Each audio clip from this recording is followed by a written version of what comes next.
Matumaini yangu ni kwamba hu mweri wa afya, mpendwa msikilizaji, mahali popote pale na kuendelea kusikiliza na kutegea sikio sauti hii.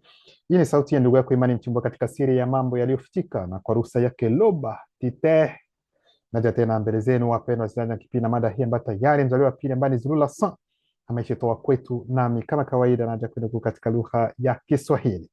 Ndugu zangu, kama gisi mnavyoona, tema ya siku ya leo ni tema ambayo kwelikweli ambayo inawagusa walio wengi wengi wengi watalitambua katika mafundisho haya: walimu wa uongo. Walimu wa uongo ndio tema ambayo tutaweza kuigusia. Nyote nafikiri mmeshawahi kusikia, aidha mmeshawahi kuona kuhusiana na dini mbalimbali ambazo zimo katika dunia hii, na kila mmoja anaweza akasema kwamba yeye anajua ukweli, kwamba Mungu anayemwamini ndiye Mungu wa kweli, na mwingine atasema kwamba no, nyinyi hamko katika ukweli, ni sisi tulio katika ukweli. Kwa hiyo kutakuwa na mijadala mbalimbali kuhusiana na nani ambaye ni Mungu wa kweli, na lakini watu walio wengi hawajui kile ambacho kinatendeka kuhusiana na walimu wa uongo, maana walio wengi hawajui haya mambo yako namna gani. Maana kwao mtu anapoongea Yesu, Mungu, nini, acha dhambi, fanya hivi, kwao tayari umeshakuwa mtu wa Mungu, lakini hawajui kutofautisha ili kujua kwamba huyu anaweza kuwa nabii wa uongo, anaweza kuwa mwalimu wa uongo, haiza hapana. Sasa ili kwamba tuongelee kuhusiana na walimu wa uongo, lazima kwanza tuingie na kuona akina nani waliokuwa wa kwanza kabisa kuwa walimu wa uongo. Lazima kati ya watu tutambue ni akina nani waliokuwa ni walimu wa uongo, maana kwa sasa hivi kama gesi mnavyoona mambo yalivyo, dini zote ambazo mnajua kwamba dini zote ni za uongo, lakini kabla hizi dini hazijaja, ni akina nani ambao kweli kweli ndio walimu wa uongo halisi? Kwa sababu kuna walimu wa uongo ambao ni halisi na kuna walimu wa uongo ambao si halisi. Hayo mtaenda kuyajua na mtaenda kuyapata hapa ndani ya mafundisho, na ndio mtajua utofauti kati ya walimu wa uongo ambao ni halisi na walimu wa uongo ambao si halisi. Wengine watasema, Imani, mbona ni kama vile unachanganya hizo, unapenda kumaanisha walimu wa uongo ambao sio halisi na walimu wa uongo ambao ni halisi? No, walimu wa uongo ambao ni halisi na walimu wa uongo ambao si halisi. Kwa hiyo mtaenda kuelewa haya ambayo tutaenda kuyaongelea kwa wakati huu. Sasa kwa sababu wakati huu kuna wengi ambao watasema kwamba Mungu anaongea nao, kwamba Mungu amewaweka ndani ya moyo kusema kitu fulani, kwamba Mungu amewatuma waende kufungua watu, waende kutoa watu katika minyororo ya shetani na kuwapeleka kwa Yesu, ili kwamba huyo Yesu apate kuwaokoa. Walio wengi wengine watasema kwamba sisi hatuamini katika hizo dini, hatuamini katika hiyo miungu ambayo nyinyi mnaamini. Kwa hiyo wao wataenda kuabudu mababu, wengine wataabudu fuvu, wengine watakuwa na imani zingine za ajabu ajabu, ambapo kila mmoja anategemea na anasema kwamba yeye yuko katika ukweli, lakini haya yote watu hawajui ni nini hasa kinachotendeka. Kwa hiyo nitakachokiongea kwa wakati huu, mafundisho haya ambayo nitayatoa kwa wakati huu, ndugu zangu, ni mafundisho ambayo yatawafungua walio wengi, lakini pia yataumiza wale ambao roho zao ni dhaifu. Ndio maana tunaingia katika kipengele cha kwanza, kwa sababu mafundisho yetu yanapatikana katika vipengele mbalimbali. Hatutaenda sehemu nyingine, bali tutaingia katika Karata DMC, kitabu cha maajabu ambacho unaweza ukaagiza kupitia les editions zululasan.com. Kipengele cha kwanza, tunaanza kwanza na manabii wa uongo. Manabii wa uongo. Ikiwa unaongea kwamba kuna manabii wa uongo, moja kwa moja maana yake kuna ambao si wa uongo. Ina maana kwamba ikiwa kuna manabii wa uongo, maana yake kuna manabii ambao si wa uongo. Ikiwa kuna walimu wa uongo, ina maana kwamba kuna walimu ambao si wa uongo. Ikiwa kuna mitume wa uongo, ina maana kwamba kuna mitume ambao si wa uongo. Ikiwa kuna pesa ambazo ni za uongo, ambazo wataita pesa bandia, ina maana kwamba kuna pesa pia ambazo si bandia, ambazo ni pesa halali.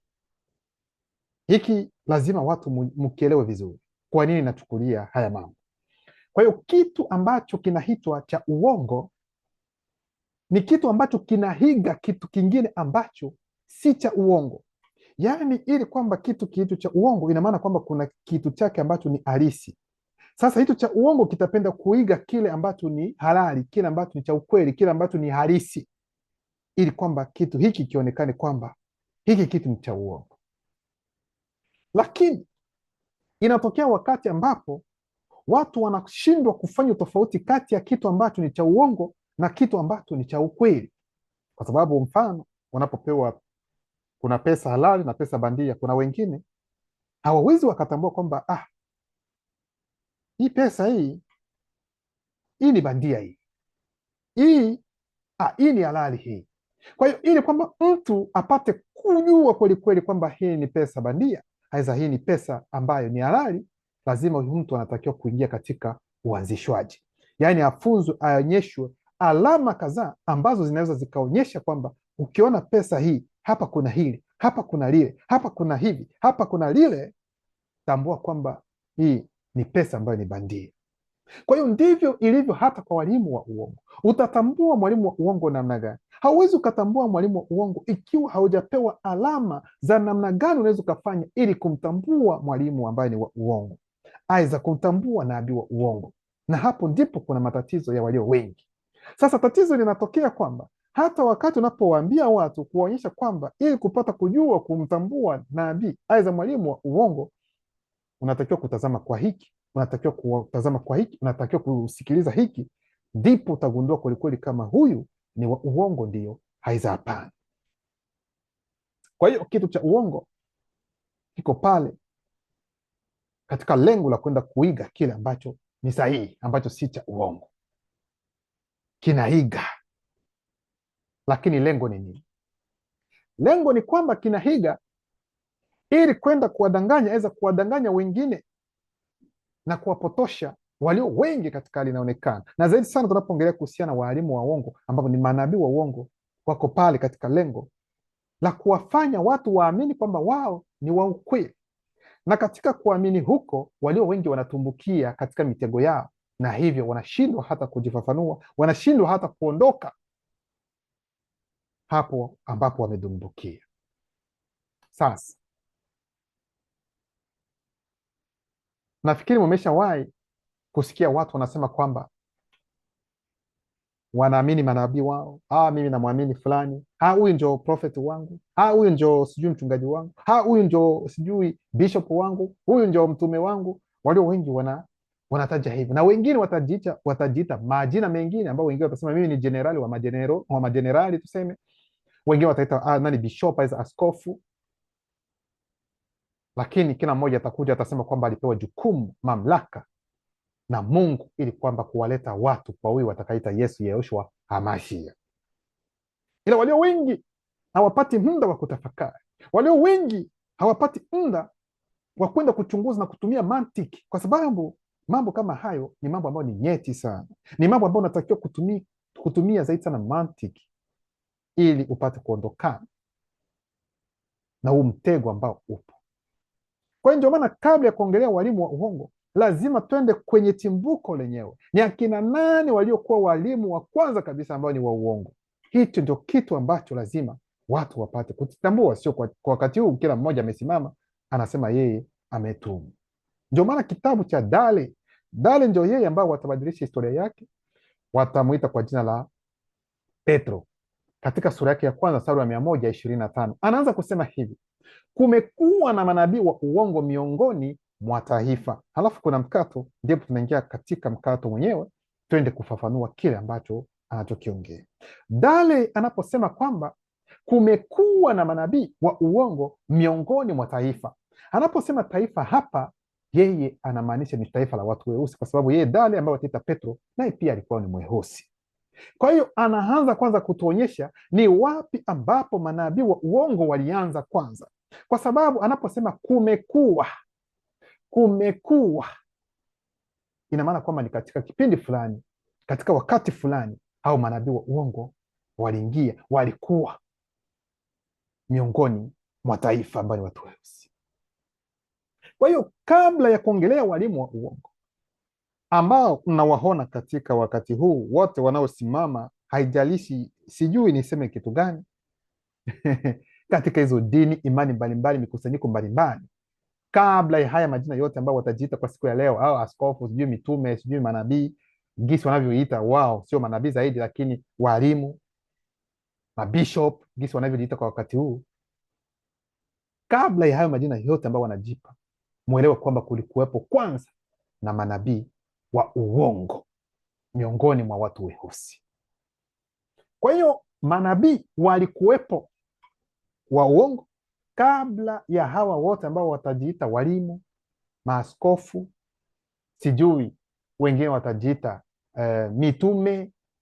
Haya mambo yote haya ambayo nayataja hapo yamekuja hivi karibuni, lakini jambo la kwanza ambalo lililokuwepo kabisa hapo katika taifa la watu weusi ni manabii wa uongo. Na tunapoongelea hapa manabii wa uongo, yaani dini zote hapo bado hazijaja, bado hazijakuwepo. Sikilizeni kwa makini hapa, tuongelea hata huyu anayeita Yahweh Yehova Elohim. Hapo kulingana na gisi watu wanavyofikiri alikuwa bado hajakuwepo, lakini tunajua nyuma yeye ni nani. Kwa hiyo sasa wanatuambia Dale anatuambia kwamba yani manabii wa uongo wameanza katika taifa la watu weusi, wameanza katika taifa la watu weusi. Sasa anaendelea kusema, na pia miongoni mwenu kutakuwa wazungu na damu mchanganyiko ambayo ni metisi, ambao wataingiza madhehebu yenye madhara, na ambao wakimkana muleti, kuna mabano, mwalimu ambaye ni Jokisabe, tunafunga mabano mkato, watajiletea uharibifu wa ghafla. Kwa hiyo Dale anaendelea tena kutoa ufafanuzi. Kwanza ameanza kusema kumekuwa na manabii wa uongo miongoni mwa taifa. Hiki ndio kitu cha kwanza ambacho alianza kukiongea. Kwa hiyo hao manabii wa uongo ndio wa kwanza waliokuwepo, walioweza kuwapotosha wengi.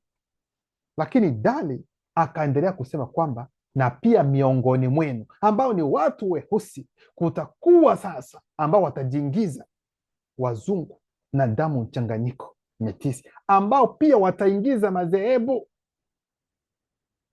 ambayo ni ya madhara.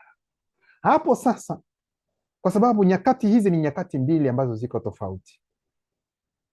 Nyakati za kwanza ni kulingana na manabii wa uongo ambao wapo wa kipindi hicho, lakini kutakuwepo sasa kipindi kingine ambapo kutakuja aina zingine tena za manabii ambao pia ni wa uongo, ambao kati yao kutakuwa watu weusi, lakini pia kutakuwepo na wazungu na damu mchanganyiko nao pia katika kikosi hicho cha manabii wa uongo katika wakati mwingine. Sasa hapa anaposema sasa na pia miongoni mwenu kutakuwa na wazungu na damu mchanganyiko ambao wataingiza madhehebu, hayo madhehebu za dini, ndio hizo dini zote ambazo mnaziita. Ni huu wakati ambapo Dale alikuwa akiuongelea, akiutabiri kuhusiana na wale ambao watakuja hapo baadaye. Nafikiri hapa unaelewa vizuri ndugu zangu. Kwa hiyo ni kuhusiana sasa na hizo dini ambazo Dale anafichua hapa, yaani ni hao wanaokuja baada ya manabii wa uongo ambao ni weusi.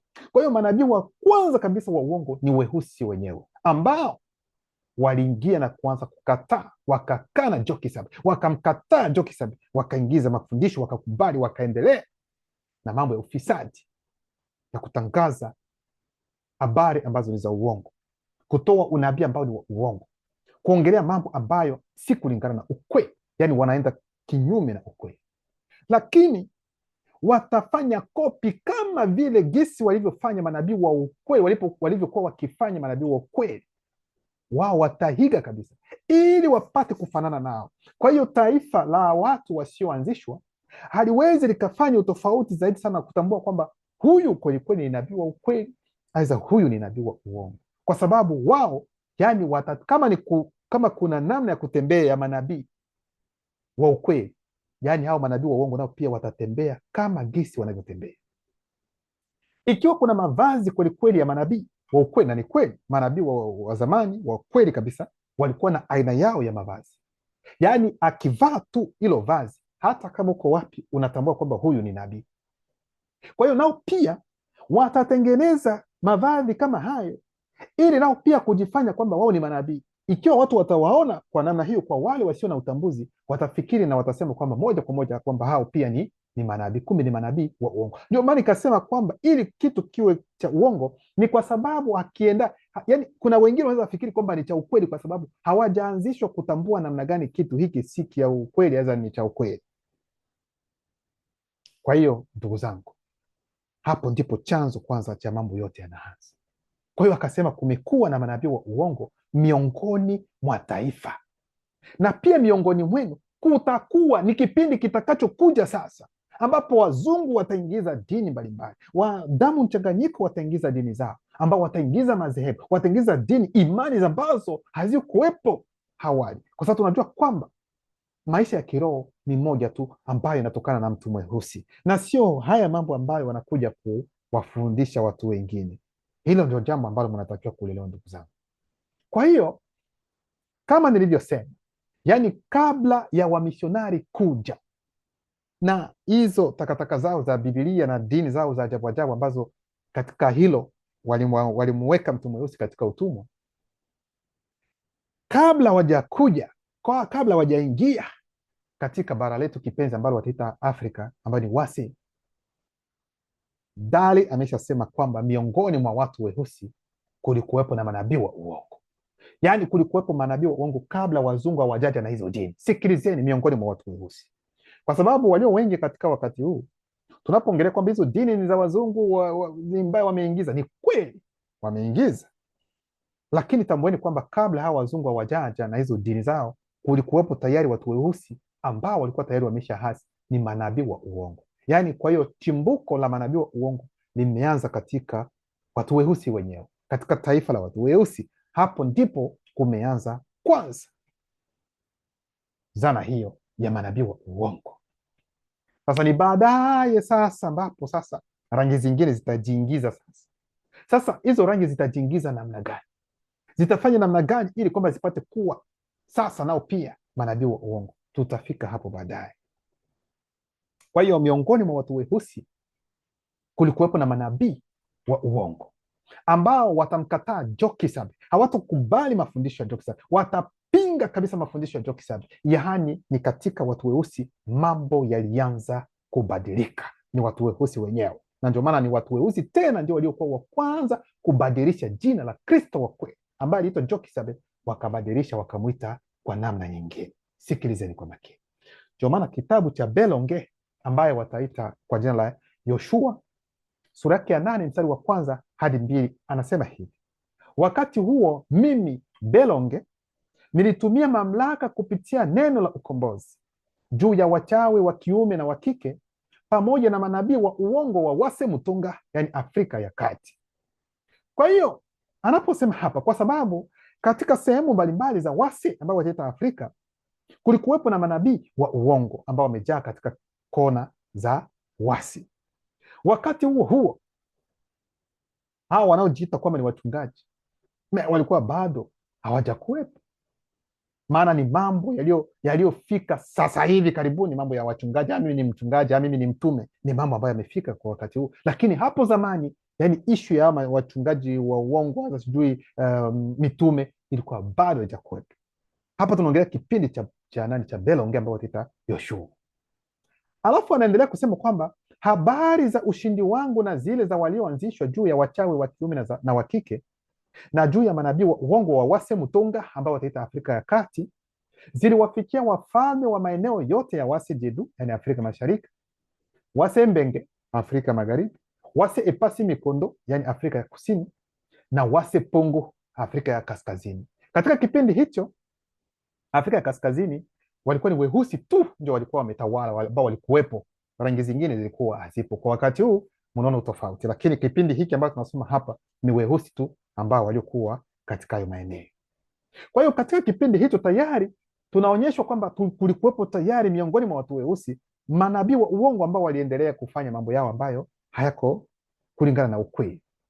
Lakini ingawa hao manabii wa uongo walikuwa wakifanya hivyo, ila walikuwa wanatambua vizuri kwamba Luba ndiye Muumba pekee wa kweli, Mutatili ndiye kiongozi anayeongoza na kutawaza walioanzishwa. Hilo wanalijua vizuri. Kwa hiyo ni manabii wa uongo ambao wanajua ukweli, wanajua sheria ya neno inasema namna gani, wanajua haya mambo yote, lakini pamoja na hivyo wakaamua kuchagua upande waliopenda na wakahasi ukweli, wakawa manabii wa uongo. Sasa wao yani watafanya kama vile manabii wa ukweli wanavyofanya, yani watawahiga, watawanakili kweli kweli, hadi wale ambao wana mioyo ambayo ni dhaifu, waweza tuseme roho dhaifu, hawawezi kutambua, kufafanua, wanapotazama tu hata hivi kujua kwamba huyu ni wa ukweli, haza ni wa uongo. Ndio maana kitabu cha Kinye Ewo ambao wataita Wafalme wa Kwanza sura yake 23 mstari wa kwanza, hapa ni historia ya mfalme mmoja ambaye anaitwa kwa jina la Mola. Mola alikusanya manabii, akapenda kujua ikiwa kwelikweli hao manabii wanaweza wakamtabiria anaweza akaenda vitani, ndiyo haiza hapana. Sasa msikilize katika wakati huu gisi mambo haya yalivyotendeka. Ndio maana mstari wa kwanza nasema, Mola alihita makabila yote yasiyoanzishwa yatombwane bila, na wakati huo huo aliwakusanya manabii wa uongo kwenye mlima wa Ekokotamonda. Mlima wa Ekokotamonda. Kwa hiyo wengi kati ya hao wanaojiita kwamba ni Wakemiti, kama gesi nilivyosema, watasema kwamba kabla ya wazungu na damu mchanganyiko kuleta hizo dini zao katika bara letu kipenzi, watu weusi walikuwa na imani moja tu, walikuwa wakiamini katika ukweli umoja. Hapana, kabla ya dini hizo kuwepo, kulikuwepo tayari na manabii wa uongo katika taifa letu la watu weusi, nao walikuwa ni weusi kabisa. Ndicho Dali alichokiongea, alichokifunua hapo tuliposoma katika hilo andiko la Job. Sasa baada ya manabii hao wa uongo weusi ndipo kukaja sasa manabii na walimu wa uongo kutoka kwa wazungu na damu mchanganyiko. Ni baadaye sasa, itakuwa ni baada tena ya kina Dali, kama kisa anavyosema. Wazungu hao na damu mchanganyiko waliweza kuingia. Sasa waliingia namna gani? Na ili wachukue hata huu wazifa wa kuitwa kwamba nao pia wameshakuwa manabii wa uongo, waliingia katika taifa kupitia manabii hao wa uongo. Sikilizeni vizuri, wa weusi wa uongo, lakini pia kupitia baadhi ya wafalme ambao wasioanzishwa, wafalme mafisadi, na pia kupitia hata wachawi. Kwa hiyo hao wazungu na damu mchanganyiko watapitia wale ambao ni manabii wa uongo tayari, waliokuwa wakifanya kana kwamba wao pia ni manabii wa ukweli, lakini wanavigeuza. Kumbe kupitia hao wote, hao wazungu nao pia wakaingiza mambo yao kama jinsi mnavyoona hadi leo. Hapo ndipo walileta hizo dini zao kulingana na nyakati, lakini hadi leo hicho lazima mkielewe. Sasa Jomani nikasema kwamba ili kwamba kitu kiwe cha uongo lazima ujitahidi kweli kweli hicho kitu. Unaweza ukajitahidi kabisa kabisa ili kwamba kifanane na kile kitu ambacho cha ukweli. Maana kwa mfano nyani inafanana na nani? Nyani inafanana na binadamu. Huu ni mfano tu ambayo unafanana, lakini sio kwa, lakini unaweza ukachukua mnyama, tuseme kwa mfano punda, kwamba uje useme kwamba punda naye pia ni mtu. No, hapana, kwa sababu haiendani. Watu kwa sababu bora mtu anasimama, yeye punda yuko hivi, hata tunapomuona kwamba hakuna hata. Kwa hiyo yani ni kitu ambacho yani lazima kiendane. Ni kama vile weusi na wale ambao si weusi. Kwa hiyo weusi tunajua kwamba wao ndio watu halisi, lakini wale ambao si weusi ni kama vile ni kitu ambacho kinahiga weusi, lakini uhalisia mweusi ndio mtu. Sijui kama unaona hilo. Kwa hiyo lazima kutafanana, mfanano utakuwepo kidogo, lakini wale ambao wanaojua watatambua. Mbona naposema watatambua kuhusiana na watu waweza na wanadamu, rangi watu wataona haraka, lakini tuachane kwanza na rangi. Watu wanaweza wakatambua kulingana na nini? Sasa kwa hiyo ndio maana ikiwa mtu kwa mfano anatengeneza kwa mfano pesa bandia, ina maana kwamba inaweza ikawezekana labda aliwahi kuwa mfanyakazi ambaye anatumika sijui ili kutengeneza hizo fedha kihalali, ameajiriwa kiuwazi, lakini labda ikatokea kwamba akaona yeye mwenyewe haachana hiyo kazi. Sasa akaanza naye pia kutengeneza pesa ambazo ni bandia, ambazo zinafanana na zile ambazo alizokuwa akizitengeneza akiwa katika uhalali wake. Yeye atafanya hivyo kwa sababu tayari anajua ni nini kitu ambacho ni cha ukweli, na anaweza akafanya namna gani ili hicho kitu ambacho atatengeneza yeye ambacho ni cha uongo kipate hata kufanana hata na ukweli. Sasa wale walioanzishwa watajua kwamba hapana, hizi pesa hata kidogo si za ukweli, hakuna uhalisia kuhusiana na hili. Ili mnielewe vizuri, hii inaweza ikatokea hivi. Sasa wewe ambaye haujui namna gani utatambua kwamba pesa hii ni bandia au hapana, sasa utafanyaje? Lazima ujue ni namna gani utafanya. Ikiwa hautambui ni namna gani unaweza ukatambua kwamba hizi pesa ni bandia, ikiwa hujaelezwa, sasa utajuaje kwamba kwelikweli hizo ulizo kwelikweli ni bandia, aidha ziko halali? Inakuwa ni vigumu. Kwa hiyo ndivyo ilivyo kwa hao wanaojiita kwamba ni walimu, kwa hao wanaojiita kwamba ni wachungaji. Namna gani unaweza kutambua kwamba huyu ni mwalimu wa uongo, aidha huyu si mwalimu wa uongo? Kwa hiyo ndio maana nikasema unatakiwa kuanzishwa ili kutambua kwamba huyu mwalimu ni wa uongo, huyu si wa uongo. Atakapoongea tu, kwa sababu umeanzishwa tayari, utajua kwamba huyu ni wa ukweli, aidha huyu ni wa uongo.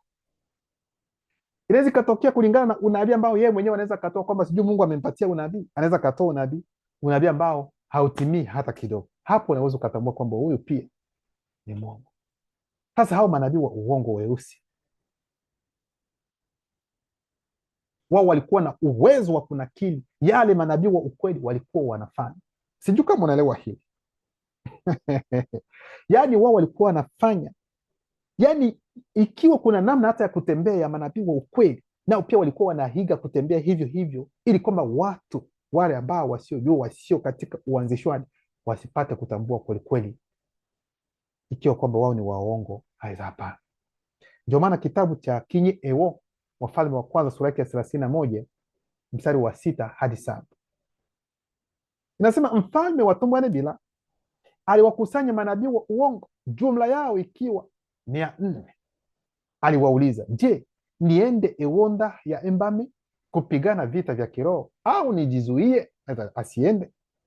Wakasema, panda,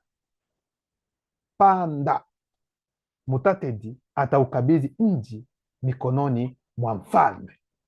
Mutatedi ataukabidhi mji mikononi mwa mfalme. Kwa hiyo hao walikuwa ni manabii wa uongo ambao mfalme anauliza ikiwa anaweza kaenda vitani, wanasema nenda, halafu tena wanataja Mutatedi, yaani manabii wa uongo. Hawajajiuliza kwamba huyu Mutatedi nani, kwa sababu wao manabii wa uongo wanatoka katika jamii ya watu weusi, wanajua ukweli, wanajua Mutatedi ni nani, lakini wakaamua wenyewe kufanya kile ambacho si kizuri.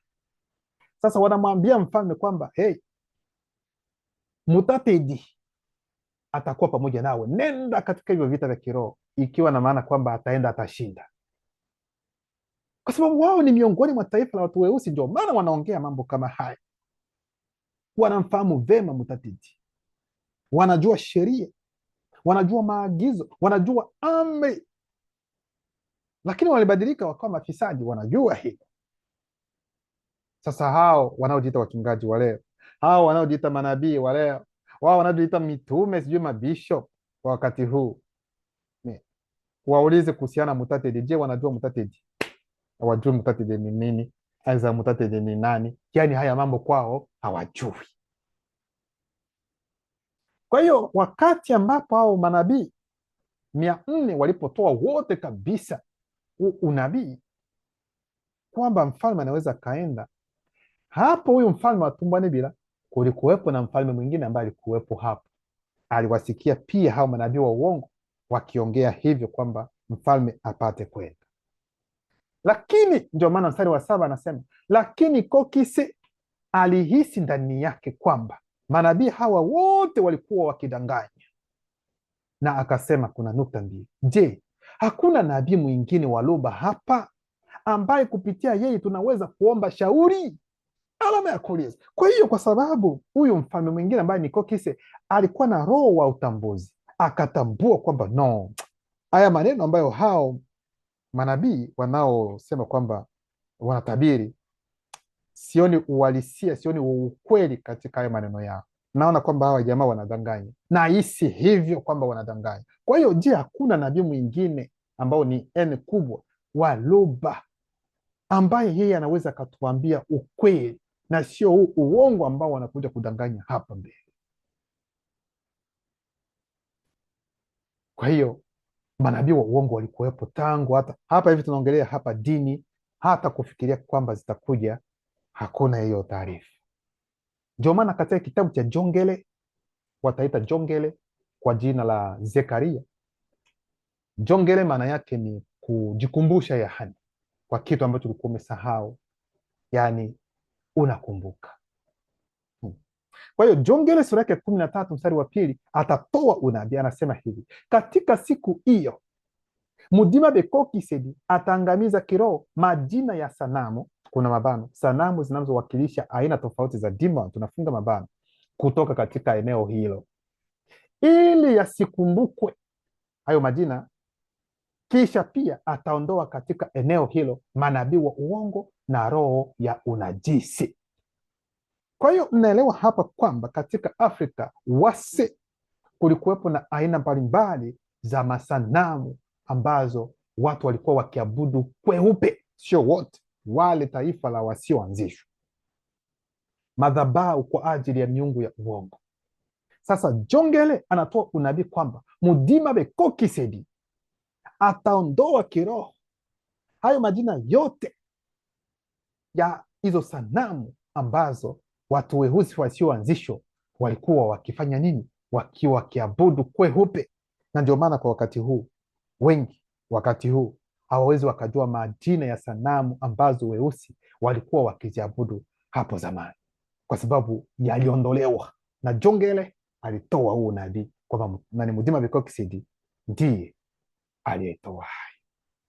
Ndio maana kwenye mstari wa 4 Jongele 13:4 anasema katika siku hiyo manabii wa uongo wataaibishwa kwa ajili ya maono yao wakati wanatoa unabii, na hawatavaa tena joo la nywele ili kusema uongo. Kuna mabano, waliingiza mafundisho ya uongo yanayotaka kwamba Tindi aliweza kusema uongo kwa Yololo baba yake wakati alipovaa joo la nywele la Benenyodita kaka yake. Maanake ni nini? Kwa hiyo hapa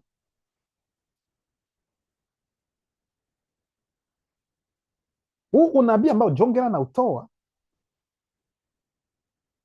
anaongelea kuhusiana na manabii wa uongo, kwamba manabii wa uongo ambao wanaoongelewa hapa sio hao manabii wa uongo ambao wanajiita kwa siku ya leo, wanajiita manabii, mitume, maaskofu. No, hapana. Hao manabii wa uongo ni wa kipindi hicho cha zamani ambao Jongele anaongelea hapa kumrasi. Kwa hiyo sio hao ambao wanaojiita kwamba ni wachungaji sijui wa manabii. Hapana, au manabii na walimu wa wakati huu. No. Ikiwa mnapenda kujua hao wote ambao wanaojiita kwamba ni manabii kwa wakati huu, wanaojiita walimu, wanaojiita kwamba zaidi sana manabii, hatuwezi na hamtakiwi kuwaita kwamba ni manabii wa uongo. Sikilizeni kwa makini. Ili ambayo naongea hapa sasa ndio litawagusa walio wengi. Yaani hao wote wanaojiita wachungaji hasa manabii, yaani hawastahili wadhifa wa kuitwa manabii wa uongo hata hivi. Sijui kama unanielewa. Si tunasema kwamba dini zote ni za uongo? Wote manabii ni wa uongo, wote wachungaji ni wa uongo. Hata hiyo wadhifa ya kuwaita kwamba ni manabii wa uongo hawana, hawatakiwi kuitwa manabii wa uongo. Sasa mtajiuliza, wanatakiwa kuitwa nani? Mnaweza kuwaita labda ni kopi za manabii wa uongo, ni kopi za waalimu wa uongo, ni kopi za wachungaji wa uongo. Hivi sijui kama unaelewa sasa. Yaani wao ni kopi, yaani wanahiga wachungaji wa uongo waliowahi kuwepo, kwa sababu ilifika wakati ambapo, kwa sababu wachungaji hao tuseme manabii wa uongo kipindi hicho walipokuwa wakitabiri, walikuwa wakivaa mavazi, yani joo ambalo lina manyoa. Hivi ndivyo, kwa sababu wanajua kwamba hata manabii wa ukweli walikuwa na aina hizo za mavazi. Lakini hapa Jongerea anatuambia kwamba itafika wakati hata hizo joo za nywele hawatazivaa tena, wakati watakapofanya nini? Watakapoanza kutoa unabii. Na hicho ndio kitu ambacho mnakiona kwa wakati huu. Hao wachungaji wanaojiita wachungaji wa uongo, au manabii wa uongo, wanavaa namna gani? Wanapiga suti, wanafanya hivi, sijui kila kitu, viatu vya dewajao na mengine. Haijakatazwa mtu kuvaa suti wakati anapotoa neno, no, haijakatazwa. Lakini kitendo cha wao kujiita kwamba wao pia ni manabii, wanatakiwa kuiga, wanatakiwa kufanya kulingana na kile ambacho manabii walikuwa wakifanya. Sasa wao hata kile ambacho manabii wa uongo walichokuwa wakifanya, wao hawafanyi hata. Sijui kama unaona hili, kwa sababu ili uwe nabii wa uongo kulingana na maandiko, tuseme mavazi yako ni joo ya nywele. Sasa ikiwa unavaa vazi lingine ambalo liko tofauti, tayari hapo umeshakuwa wa uongo kwanza. Hicho ni kitu cha kwanza kikawaida kulingana na maandiko. Sasa hawa wanaojiita kwamba ni manabii, mavazi yao sio hayo, mavazi yao sio hayo. Kwa hivyo namna gani unaweza ukajiita kwamba hata kwa manabii wa uongo, manabii wa uongo wa kipindi hicho walikuwa wakivaa hivi, lakini hawa wa siku hizi hata kuiga kile ambacho manabii wa uongo walikuwa wakifanya wao. Ndio maana wao ni kopi za makopi za makopi za manabii wa uongo, kwa sababu manabii wa uongo nao pia walikuwa katika level, yaani manabii wa uongo wa zamani walikuwa katika level ambayo wale ambao hawakuanzishwa vizuri hawawezi hata kidogo kutambua kwamba huyu ni nabii wa uongo, kwa sababu kama ni kula hata kuongea mazungumzo, wanapoongea hawawezi wakaongea kwamba Mungu ameniambia kwamba wewe dada. Walikuwa na namna ya kuongea ambayo iko tofauti na gisi wao wanavyoongea kwa wakati huu. Nafikiri hapa mnaelewa vizuri. Sasa Jongerea hapa atatoa unabii kwamba wale manabii wa uongo hao ambao sasa watakuja baadaye, ambao ni nyinyi ambao mnajiita wachungaji na wengine, wao hawatavaa tena joo la nywele, na ndivyo ilivyo. Ndio maana akasema katika siku hiyo manabii wa uongo wataaibishwa kwa ajili ya maono yao wakati wanatoa unabii, wataaibishwa. Ndio maana mtaona wengine wanasema nimesikia fulani, wewe unaitwa fulani, kaka yako anaitwa yeye, mwingine anasema sio mimi huyo, au huyo ndugu yangu aitwe hivi. Wanaanza kuleta vurugu na mengine. Hawatavaa tena joo la nywele ili kusema uongo, yaani hawatafanya tena hivi. Kwa hiyo manabii wa uongo, manabii wa uongo wa kweli Imani wanasema manabii wa uongo wa kweli. Yes, kuna manabii wa uongo wa kweli na kuna kopi za manabii wa uongo wa kweli. Hivi sijui kama inaeleweka, kwa sababu manabii wa uongo wao wanakopi manabii wa ukweli, lakini manabii ambao ni kopi, manabii wa uongo ambao ni kopi, wao wanakopi manabii wa uongo tu hivyo na hivi, lakini hata hivyo hawawakopi kama gisi wao walivyokuwa wakikopi manabii wa ukweli. Huu ndio tofauti ambao uko mkubwa tena zaidi. Kwa hiyo leo mtasikia hawa wanasema Mungu ameniambia. Anachukua simu, anapigia Mungu simu, halo, na watu wako man of God, my prophet, wow. Kwa sababu sijui watu wameingia katika ufahamu wa namna gani. Hizo ni kopi za makopi za manabii wa uongo ambazo zinajiita kwamba wao ni manabii kwa wakati huu. Ni matapeli. Yes, ni matapeli. Hata wao wenyewe wanajua hilo, kwamba wao ni matapeli, kwamba hakuna chochote ambacho wanachokifanya Atakuja leo,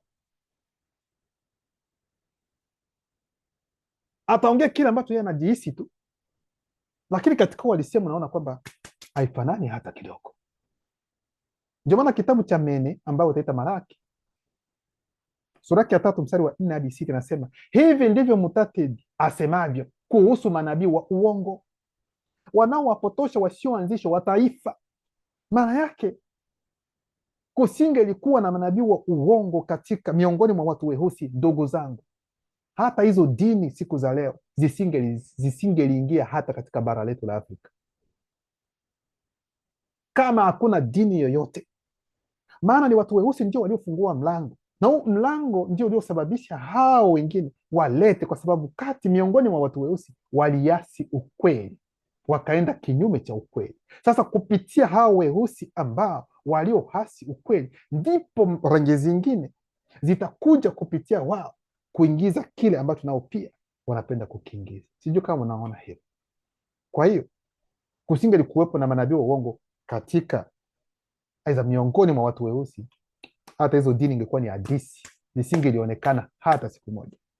Ni kweli wachungaji wa uongo wameingia, lakini msimuelewe kwamba watu weusi hawakuumbwa aidha kuzaliwa direct na wakawa wasioanzishwa. No, walikuwepo wote, walikuwa walioanzishwa. Sasa baada ya anguko na anguko, ndipo sasa kukaingia sasa, wakaanza kubadilika kuwa wasioanzishwa. Mambo kama haya mambo najua vizuri.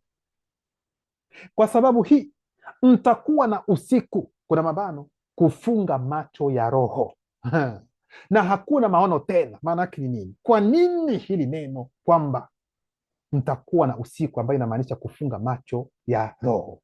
Kwa sababu kwa wakati fulani manabii wa uongo hawa ambao tunaita, sio hawa ambao wa leo, na manabii wa uongo wa kipindi tu cha awali walikuwa wakiona maono, walikuwa na uwezo wa kuona kwa macho ya roho yao. Sasa maono ambao walikuwa wakiyapata yalikuwa yakitoka wapi?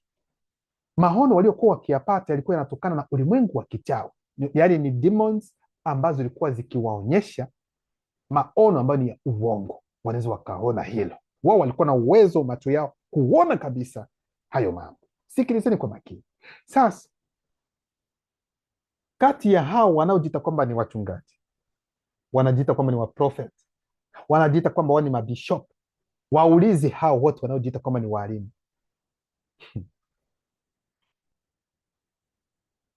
ni wanaona maono ya wapi? Hakuna hata mmoja wao anayeona maono yoyote, hata mmoja. Hii nawaambia msikilize kwa makini. Haya mambo yote wanaowadanganya kusema kwamba man of God, can I prophesize? Yes, prophesize, man of God, prophesy. Hivi ndivyo mambo ya nani ya unabii inavyotendeka. Kama mnafanya hivi, sitaendelea kutoa unabii kwamba hataendelea. Mnafanyia watu mzaha haweza namna gani? Na watu wako pale tu, vichwa havitumiki vizuri tena. Tumieni hata mantiki, tumieni hata mantiki. Kati yao wote wanaojiita wachungaji za manabii, hakuna hata mmoja wao ambaye ameshawahi kuona demon kwa macho yake ya kiroho, hata mmoja wao. Na mnajua kwa nini? Maono hawawezi wakaona, hawawezi wakaona chochote. Tumesoma kwa sababu Mutatedi aliyafunga macho yao ya roho, yaani roho zao wote wanaojiita wachungaji manabii, macho yao yamefumbwa, hawawezi wakaona tena ulimwengu wa giza la kichawi, kwa sababu ilikuwepo awali. Yaani wachawi, manabii wa uongo walikuwa na uwezo kupitia macho yao ya roho kuona ulimwengu wa giza la kichawi. Sasa Mutatedi akaja akafumba macho sasa ya manabii wote wa uongo, na hao wote ndio maana hawawezi wakaona kitu chochote. Hivi vyote wanavyowaambia kwamba bwana, anaona mtu fulani yuko pale anafanya hivi na wote, ni uongo mtupu. Inawaambia msidanganyike, muelewe hili ambalo nalowaambia na msiogope. Mutatedi alifunga macho ya roho ya manabii wa uongo. Utakuta katika mkutano, kusanyiko ndani ya dini, utakuta mchungaji ambaye anajiita prophet anakuja na anasimama anasema kwamba humu ndani kuna mwanamke ambaye yuko bon, dada fulani ana tatizo la tumbo. Kuna mwanamke ambaye kweli kweli tumbo linamuuma sana, ajitokeze. Ni nini? Alafu unaanza kujiuliza amejuaje? Wakati wewe ulipokuja haujui. Kuna mara umeongea na wasaidizi wake na tayari wameshampatia nani kila kitu ameshajua. Wewe unakaa pale sema haya yote ni maigizo ambayo wanayafanya. Mchungaji wangu atakuja atasema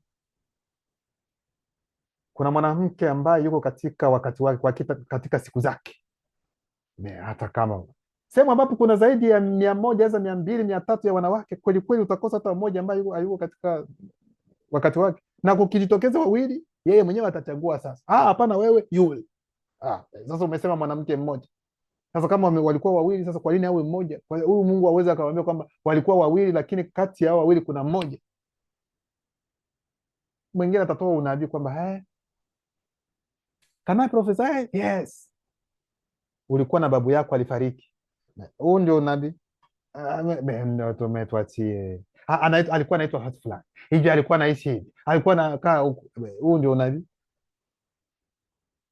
Mnaongelewa mambo ambayo yamepita pita, wanasema kulikuwaga hivi, kulikuwa. Tuambie kitakachokuja hapo kesho kutu. Kuna mara, kwa sababu walio wengi wanajikita wanaangalia nani news mbalimbali ambazo zinatendeka katika nchi zao au katika nchi jirani. Wanapoona kwa mfano labda kuna kiongozi hata wa nchi fulani ameshaelemewa sana, na kwa mujibu wao wanaona kwamba labda atafariki au mwingine, wanaanza kutangaza katika taifa fulani, aidha katika taifa letu, kweli tuombe sana, naona msiba mkubwa sana, naona msiba mkubwa sana. Kwa sababu tayari ameshajua kwamba kuna mtu mkubwa katika taifa ambaye anafanya nini, anaumwa. Tuambie huyo mtu. Kuna wengine ambao waliwahi kutabira mambo yao ya uongo. Kuna mmoja sijui alikuwa rais wa nani wa Cameroon huko. Kuna mmoja ambaye alitabiri kwamba huyu rais haitapita mwaka fulani atafariki. Huo mwaka haukumalizika, yeye mwenyewe aliyetabiri alifariki, na muda huu ambao tunaongea huyu rais mbona yupo? Yaani miemko tu mama, na watu wako pale tu wanaendelea kusema kwamba wao ndio wachungaji. Wao wanatabiri tu vitu ambavyo ni vibaya kwa watu wengine, lakini inapokuwa maisha tu yao ya kawaida, wao wanashindwa hata kujitabiria, aweza kuona kile ambacho hata nchi zao mambo yanapoenda tofauti, wanashindwa kuona kwamba namna gani wanaweza wakasaidia ili mambo yawe vizuri. Hao watu wako hapo katika lengo la kuwapumbaza watu akili, watu weusi zaidi sana, wasitikisike, yani wasiondokane na wao. Watajiita kwamba ni manabii. Watu wanadanganywa, wanasema kwamba Mungu atawashushia pesa. Fanyeni kazi. Pesa utashushiwa pesa kwa sababu ya kitu gani? Unatakiwa kufanya kazi. Chukua simu, inua, fanya hivi. Alafu wengine ambao wameshapangwa, man of God, pesa zimeingia. Mungu alitoa, alikupatia kwenye M-Pesa. Ina maana Mungu ana M-Pesa huko nani n'importe quoi. Anatumia simu gani, line gani? Kwa hiyo ndugu zangu, muwe makini katika hili. Na watu wengine na walio wengi weusi, ukiwaambia haya, wewe ni antikristo, wewe ni shetani. Shetani, unajua maana ya shetani?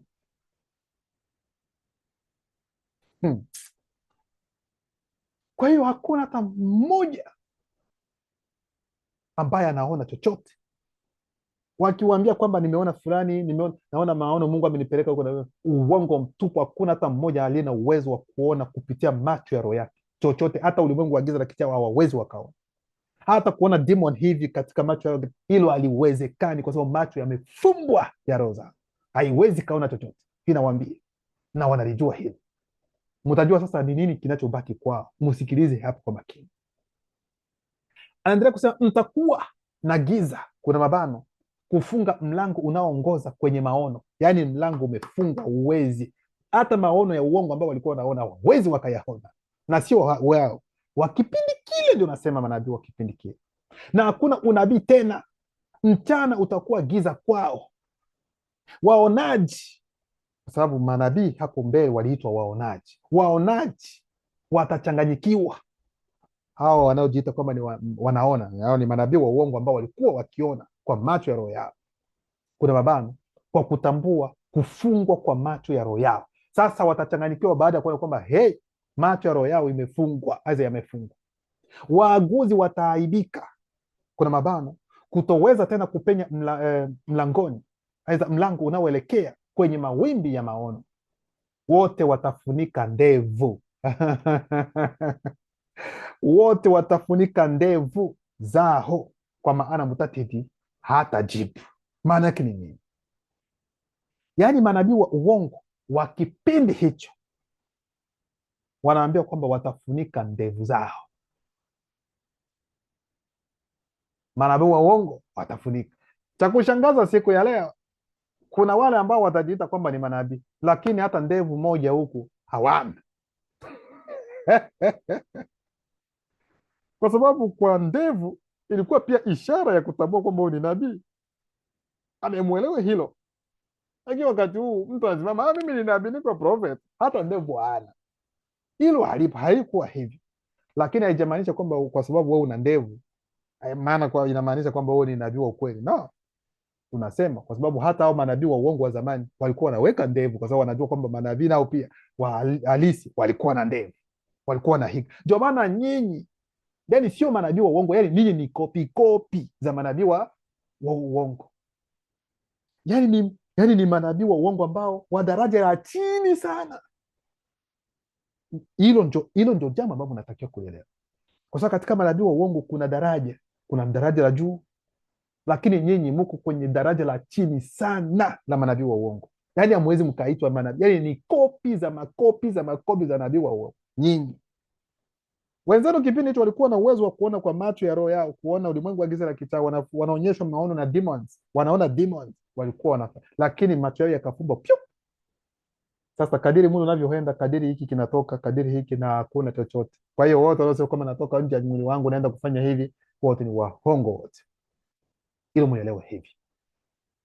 Ndio maana kitabu cha Nginya ambao tete Ezekieli sura yake 13 mstari wa 1 hadi 3 inasema, Mutatedi aliniambia kwa maneno haya, kuna nukta mbili: mwana wa moto, toa unabii zidi ya manabii wa uongo wa wasi wanaotabiri, na uwaambie wale wanaotabiri kulingana na mioyo yao wenyewe. Kuna mabano, ufahamu wa moyo wao. Sikilizeni neno la tete. Kwa hiyo hapa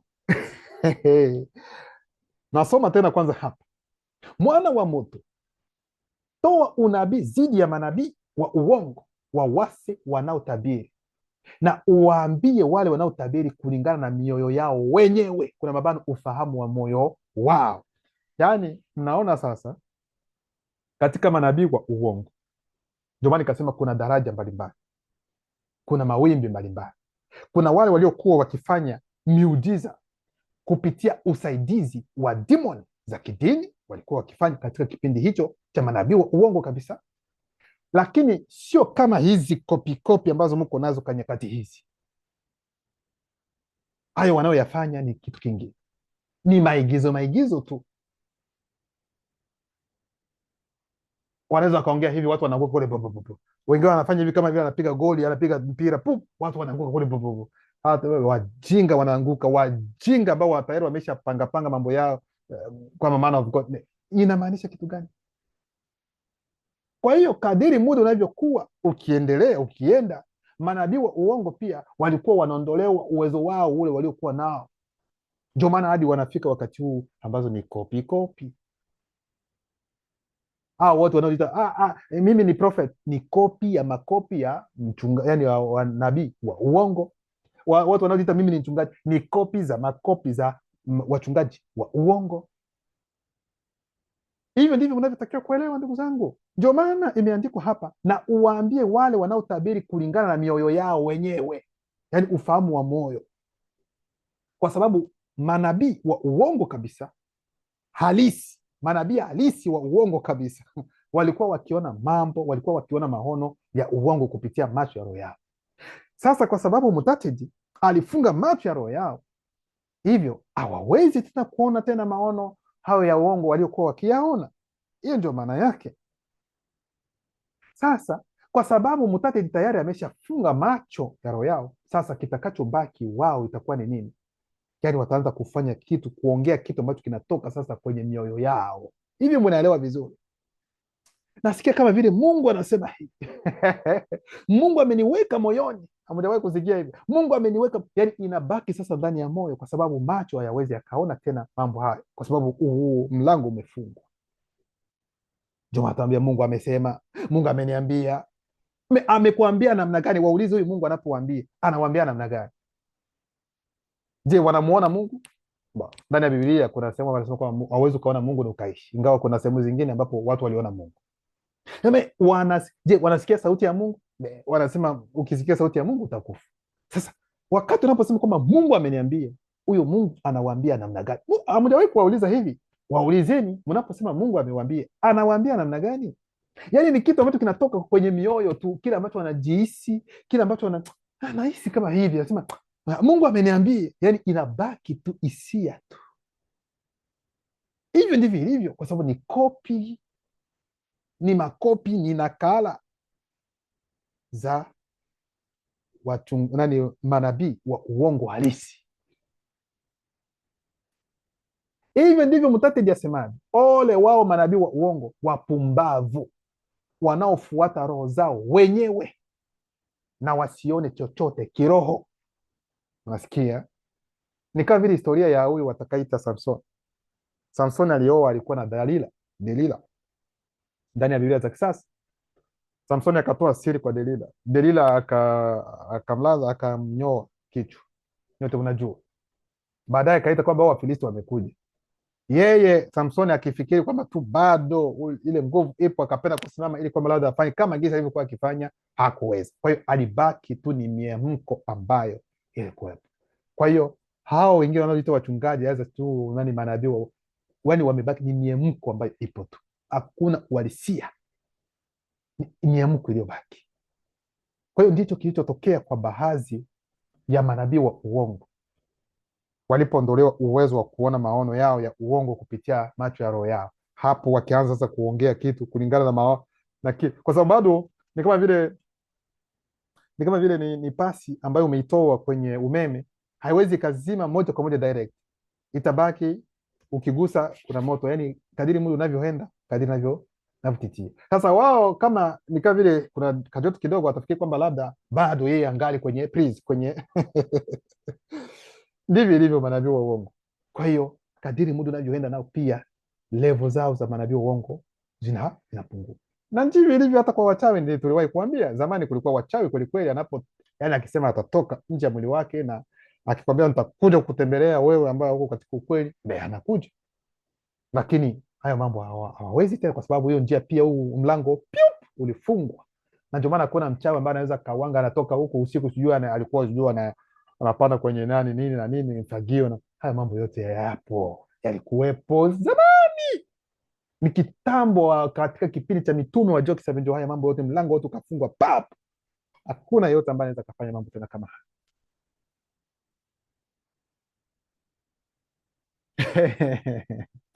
Ndio maana kitabu cha Kudumu Nemula sura yake 36 mstari wa 26 nasema, nimekuja pia ili kutangua sheria iliyowekwa na manabii wa uongo.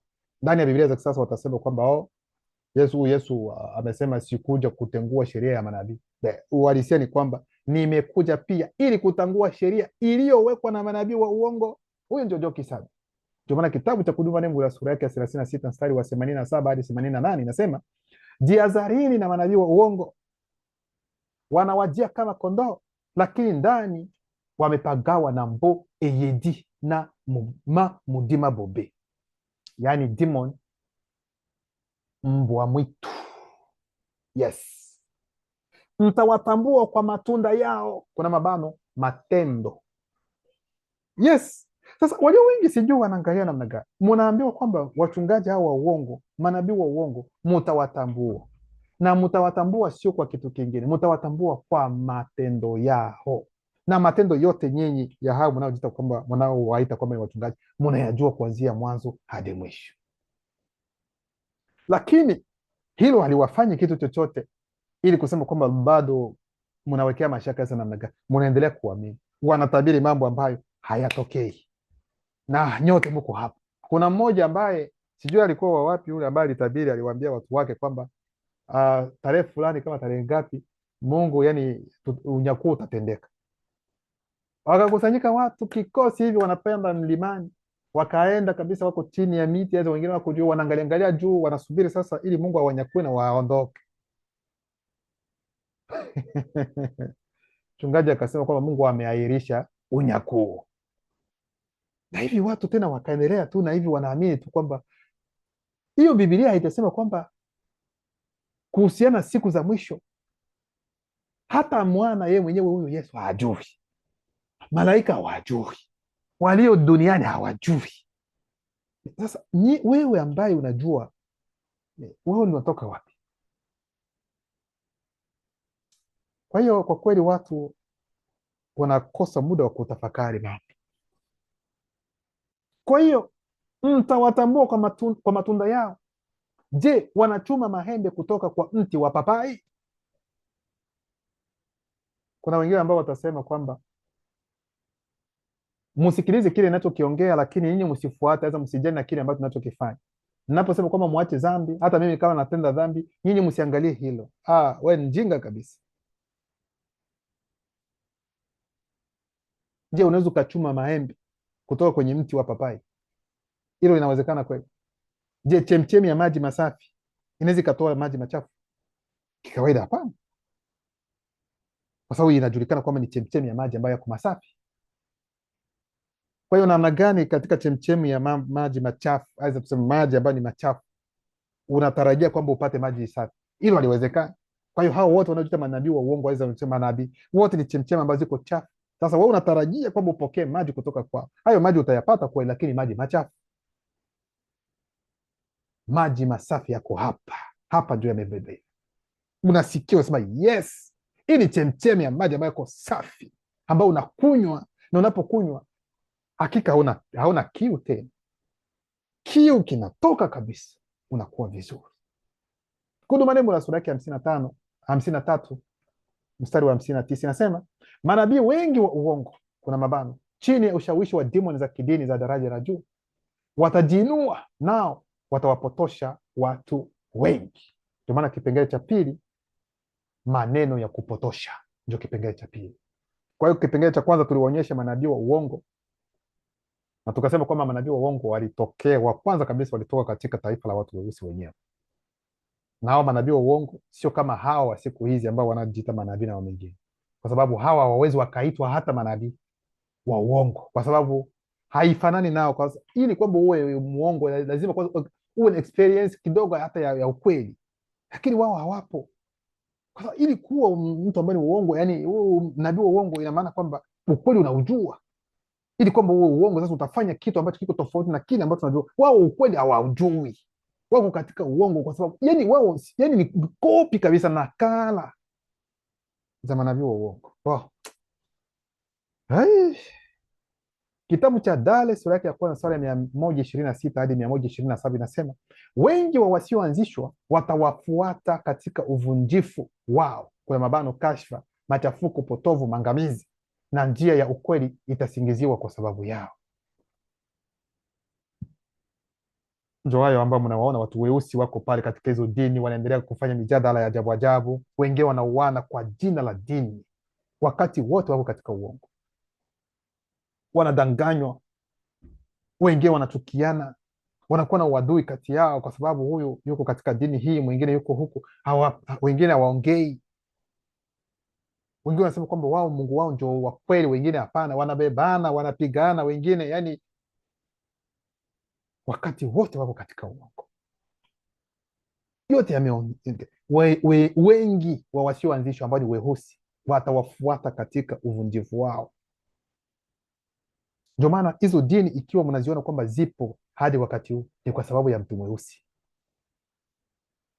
Hata huku tuliko kwa wazungu, dini zao zingine zimeshaanza kubadilishwa kuwa hata mahoteli, mambo mengine, mambo kama haya, kwa sababu waumini hawapo tena. Wazee ndio mtawaona zaidi sana ambao wako pale, ambao wanawoga tu wa kufariki, wanapenda watu yani wazikwe tu hilo. Yani kwa sababu natakiwa kuelewa kwamba hizi dini zote ni business. Wale ambao bado hawajaelewa mtaelewa vizuri, ni business. Ndio maana walio hapo wanaojiita wachungaji wa mingine wanakuwa matajiri, kwa sababu wanatumia hilo jina la Yesu ambalo ni jina la business. Wanalijua Yesu hajawahi kuwepo. Nyuma kuna demon ambayo inaitwa Mitele, nao wako pale katika lengo la kufanya nini? La kuhakikisha kwamba wanawanyonya na hawana huruma. Wao wanapokuwa na matatizo, mnawachangia, lakini ujaribu wewe unayejiita muumini kwamba uko na matatizo, atakwambia nenda uombe Mungu, atakusaidia. Kwa sababu hawako hapo, wao ni manabii wa uongo, wako pale ni business. Anapoona kwamba anapiga hesabu, anaangalia chini juu, anasema no, maisha yamekuwa magumu, anachukua Biblia, anapanguza, anaanza kuangalia. Haleluya, amen. Mungu anasema tuache dhambi kwa sababu ya hivyo. Na mweusi wengine ambao hawana hata akili, wanaposikia Mungu anasema tuache dhambi, wengine tayari kesho kutwa ameshakuwa na sehemu, watu wengine wanakuja, basi business inaendelea. Maji anaanza kuuza, atakwambia ni ya upako, n'importe quoi, maji ya upako. Mengine yamefanywa kitu gani? Ni machafu, chumvi ya upako, chupi za upako, yani kila kitu cha upako. Kwa hiyo mambo yote ambayo sisi tuko nayo sio ya upako, tuseme. Wao wanavyovifanya wao ndio ya upako. Tumaji ambato umeenda kununua dukani, umerangua kule, umepiga business vyenu kule, umeshapanga kila kitu, unaleta ndani, alafu unauzia watu kidogo kidogo, unasema kwamba umeombea kwamba ni maji ya baraka. Bwana, achana ujinga unaofanya, mwachie watu. Haya mambo mnayoyafanya mtayalipa baadaye, na itawakosti sana kama mtapenda kubadilisha namna ya kutenda, kwa sababu sio vizuri. Hasa na wajinga ambao wako na roho ambazo ziko dhaifu ndio wanabebwa, na zaidi sana wanawake. Sisi ni my prophet, my prophet, mtuachie, kama sisi tutakufa humo humo. Utakufa humo humo, ni kweli. Wewe mwenyewe ndio umesema, sio mimi. Tutumie busara, ifike wakati ambapo watu waseme stop, tuangalie upande mwingine. Hapana. Kwa hiyo Danieli amesema hivi, alitabiri kuwa hizo makopi za manabii wa uongo zitafanya haya mambo ambayo mnayaona, na ndivyo tunavyoona. Kwa tamaa isiyo na kiasi, uchoyo, ulafi, watawanyonya kwa maneno ya udanganyifu, kwa sababu wao wanajua, hao wachungaji wa uongo, manabii wa uongo, wanajua kucheza na nyinyi, wanajua watumie maneno gani ili kuwashika. Mungu atakubariki, biashara yako vitaenda vizuri. Amini Mungu, nakwambia kama biashara vilikuwa hivi, nasema kwa jina la Yesu biashara zote vifunguke. Haleluya. Receive, I receive, man of God. I receive. Unapofika nyumbani hauna hata chochote ambacho umereceive, n'importe quoi. Tumieni akili, ndugu zangu. Mwaka huu utakuwa mwaka wa mafanikio. Mwaka unapita, mwaka mwingine unakuja. Mwaka huu utakuwa mwaka wa mafanikio. Bwana, mnapoteza muda wenu bure. Hao ni wajanja hao wanajua, wanapiga deal, wako na business ambazo wako nazo hapo. Maana ya mchungaji ni nini? Maana ya mchungaji ni yule ambaye analinda kondoo, analinda mifugo. Na kulinda mifugo ni namna gani? Unalisha mifugo yako, unaitunza vizuri, inalala nafasi nzuri. Lakini kwa wakati huu, kwa hao wajanja ambao ni wahuni kabisa, wao ndio wamekuwa wakondoo. Yaani wakondoo wanachunga nani? Wanachunga wachungaji. Yaani kitu kimebadilika. Wachungaji waliotakiwa kuchunga kondoo, sasa ni kondoo ndio zinachunga sasa wachungaji. Mchungaji atakuwa pale, hajui hata jina la muumini wake, hajui kama anaumwa, hajui kama atalala, hajui kama ni wapi ambapo yupo. Je, ana hili na hili? Hajui. Hilo halimuhusu yeye, ndio inamhusu. Atanunua saa za bei kali, gari atatembelea zile ambazo zisile za watoto wao watapiga masafari huku na huku, wake zao wanaweka vitu vya thamani, na nyinyi mko hapo tu, njaa wao tumbo zinaenda mbele, nyinyi mko hapo tu, haleluya, amina, mwekeni hivi, mnaweka kwamba vinaenda mbinguni. Wao wanachukua wanakula, alafu wanapiga dia, sema leo tumezila kweli kweli. Shauri yenu, mnaambiwa, mnaelezwa, lakini atakayesikia utukufu kwa lugha, ambaye hatasikia hatasema kwamba hakuelezwa.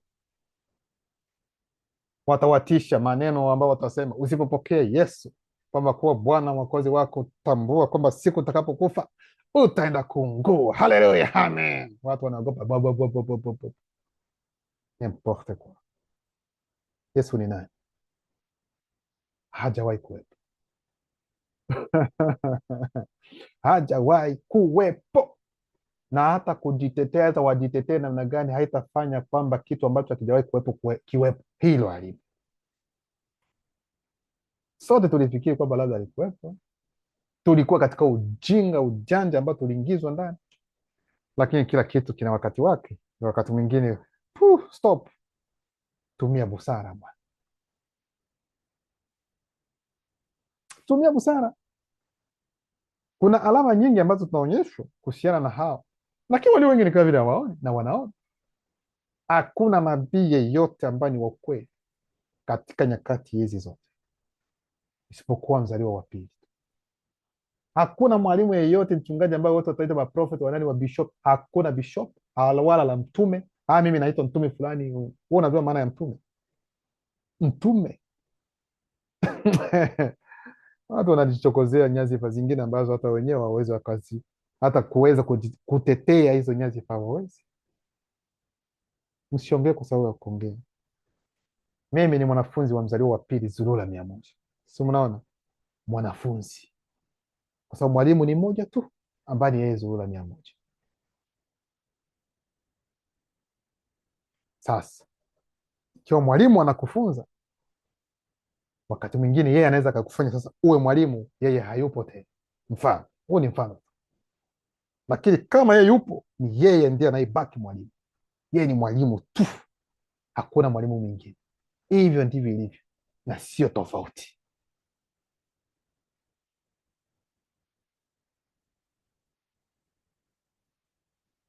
Kipengele cha 3, kupotoshwa kwa historia ya watu weusi. Kitabu cha Kudumanimula sura yake 30 mstari wa 1 hadi 14.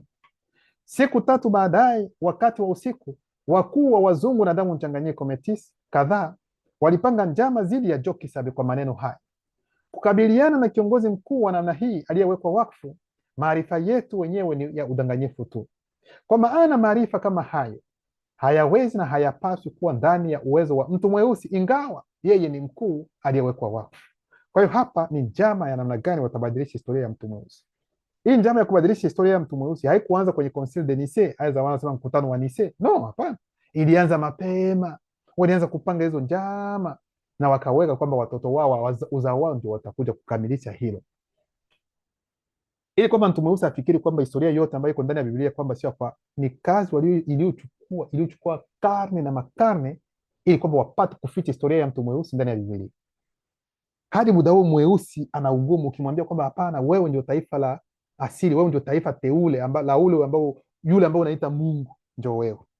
Anacheka tu kwa sababu ameshaweka akilini kwamba yeye kama ni nyani awe mtoto wa Mungu. No, hiyo haiwezekani,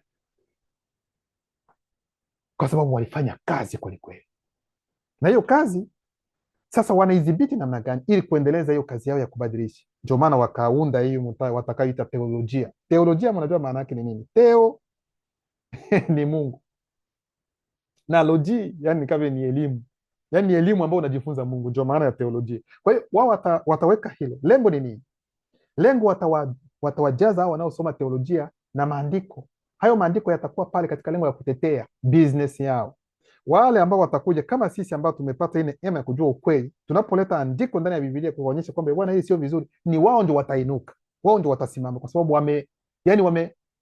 wametengenezwa kwa ajili ya hilo. Hao watu wanaoitwa kwamba mimi nimesoma teolojia na mambo mengine, walitengenezwa kwa ajili ya hilo, kuface, kwa sababu wanajua siku moja ukweli utatoka. Sasa ukweli ukitoka, na ikiwa hatuna wale ambao tumeshaandaa vizuri ili kupinga hao, ndio maana hata wakati huu wewe unaweza kuwa muumini, umeshawahi kusikia ukweli. Jaribu siku moja kumwambia mchungaji wako wa uongo kwamba kuna kijana fulani anaongea kule, anasema hivi na hivi na hivi, usikie gisi atakavyokukanya tena kwa hasira sana. Atakwambia iwe mwanzo na mwisho, hapana kusikiliza. Hao ni manabii wa uongo na nini. Wewe unaogopa, unaacha. Lakini yeye usiku unapojizirisha, anajifunga, anasikiliza. Asubuhi yake anakuja anawaambia kwamba Mungu ameniambia, kumbe ni yale ambayo ameyasikia hapa ndio anakuja kusema kwamba Mungu ndiye aliyemwambia. Fanyeni angalisho.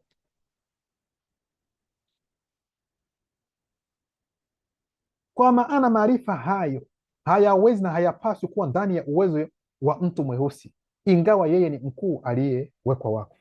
Na mmoja wa wakuu wa juu alianza tena na kusema, kulingana na baadhi ya walioanzishwa na baadhi ya unabii wa watu weusi, mtu huyu angetoka nje ya ukweli huu unaoonekana. Kisha chifu mkuu akabishana na kusema, mazungumzo ya bure. Nadharia za kuwepo kwa mtu huyu lazima zibaki zimefichwa kwa wajinga wa watu weusi, kwa wajinga wa watu weusi. Na wajinga wa watu weusi ni akina nani? Ni nyinyi mlio katika hizo takataka za dini ambazo wenyewe wamezileta. Ni nyinyi ambao mko kila asubuhi Yesu, mchana Yesu, jioni Yesu, na hakuna chochote ambacho kinabadilika katika maisha yenu. Nyinyi ndio wajinga ambao mnaongelewa hapa. Ni wazungu wenyewe walivyopanga huo, wasema kwamba hao wajinga watabaki huko, na vile vile kutoka kwa wale wa taifa letu na mataifa mengine.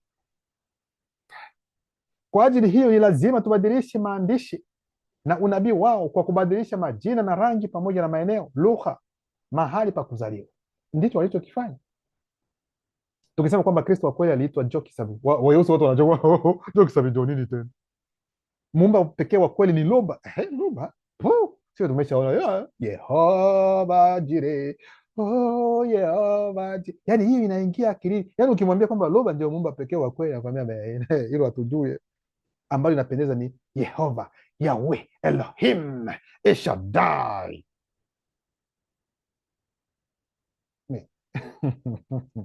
Unajua haya maneno yalikuja wakati gani ndugu zangu? Tumieni busara, tumieni mantiki. Hakika mkitumia mantiki vizuri, mwache ushabiki pembeni, hapo ndipo mtaanza kuingia katika hali ya kufunguliwa. Kwa ajili hiyo ni lazima tubadilishe maandishi na unabii wao kwa kubadilisha majina na rangi pamoja na maneno, lugha, mahali pa kuzaliwa, na hatimaye tutaingiza mikanganyiko na makosa. Ndio maana ndani ya Biblia za kisasa kuna makosa, mikanganyiko waliweka kimakusudi katika lengo kwamba mtu mweusi asipate ukweli uko wapi. Mnapingana kila wakati, mnabebana. Mbona mimi Biblia yangu inasema hivi? Mwingine anasema na mimi Biblia yangu inasema hivi. Kwa sababu taifa ambalo imani lake limeibiwa halina tena utambulisho. Ndio maana kila takataka ya dini yote inakuja katika bara la Afrika, kwa sababu mtu mweusi amepoteza utambulisho wake, hajijui tena. Sasa anapotoka katika hizo dini anafikiri kwamba utambulisho wake ni kwenda kuabudu mafuvu au mababu. No, tena anapotea, anashindwa kuelewa utambulisho wake ni upi, na hivyo kuwa mtumwa wa imani nyingine za uongo, yani dini zilizoundwa zitakazojidhihirisha katika mamilioni ya miaka ijayo. Na haya ndio maana ya mambo ambayo tunayaona. Chifu mkuu aliendelea zaidi na kusema, kwa maana hatupaswi kupuuza hadithi halisi ya mtu mweusi. Ni hapo mwanzo Muumba alikuwa ameruhusu dunia apewe yeye peke yake, na wazao wake ndio warisi wa kweli wa ulimwengu unaoonekana. Kwa hiyo dunia yote ni ya mtu mweusi, sisi ndio warisi. Wengine wote leo unasikia mtu mweusi anafukuzwa, yuko Ulaya anafukuzwa, nendeni kwenu. Hai, yuko Marekani anaambiwa nendeni kwenu. Hai, ni kwa sababu mtu mweusi hajui historia kwamba dunia ni ya kwake. Popote pale ambapo mtu mweusi anapatikana, iwe Ulaya, Marekani, wapi, Asia, Afrika, huko nyumbani kwako. Ni urisi wako ambao umepewa na Muumba wako. Wao wanalijua hilo. Ila hujawahi kuona sehemu ambapo ukiwa katika mji fulani, weusi wakianza kuingia wengi, wazungu wengine wanakimbia, hawana amani.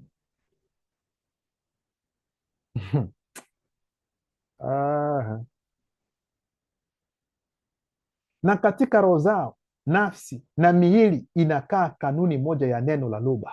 Kuna mabano, neno ni DNA ya kiroho moja kwa viumbe vyote vya hali isiyoonekana. Maana yake kiungo cha ajabu ambayo itabidi tuzitoe kabla ya watu wote hawa kuamka kutoka katika usingizi wake. Yaani walikuwa na njama za ajabu, kwamba kwa sababu wanajua kwamba mtu mweusi ana kitu fulani ndani ya mwili wake, nafsi na roho. Sasa wanapenda kukiondoa hicho kitu. Sasa hicho kitu ni kitu gani?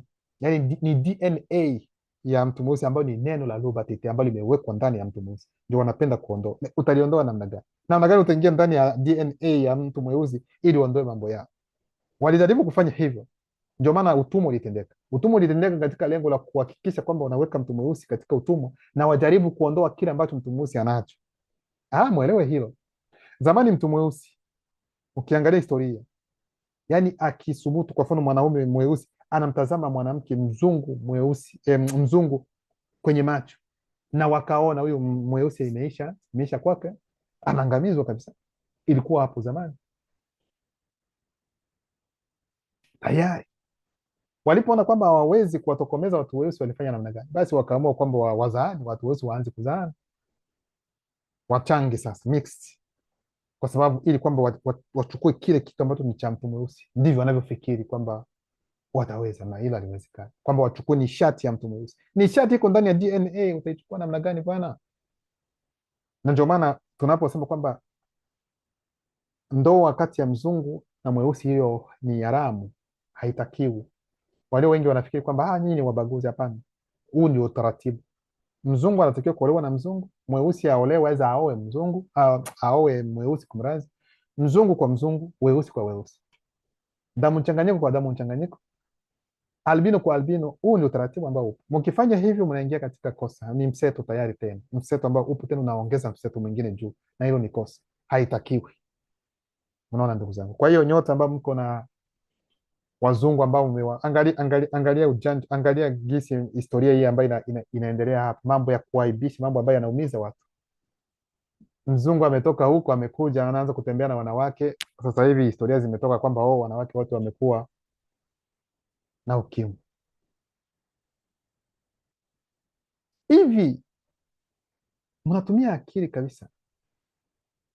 Mumeona kitu gani kabisa mnapoona mzungu nyote mnatetemeka? Ni kitu gani ambacho kinawafanya mtetemeke? Mnajiona duni kwa kitu gani? Mwe mnafikiri kuna nini hasa ambacho mnatafuta? Kuna nini ambacho kiko tofauti? Aidha mnaona kwamba labda ni cha ajabu zaidi sana katika sasa mmefanya kitu gani sasa? Ni kudhalilisha rangi yetu, ni kudhalilisha mambo ambayo mnayoyafanya. Ni ajabu sana, ni aibu sana. Anawatangaza wengine walikuwa wake za watu, wengine wanataka kuolewa, wengine wanafanya mambo. Unaitwa tu very simple, unatongozwa, unaambiwa kwa kuja tu fanya hivi, na unaenda na moja kwa moja unafanya vitu vya ajabu. Hakika ni kwa namna hii ambapo mtu mweusi kabisa ameingia hivi. Unafikiri kwamba mzungu anaweza kukupatia pesa zake kwa bure? Aidha nyinyi hamjui, au aidha hamjawahi kuishi na wazungu, aidha mnawaona kwenye filamu, aidha namna gani?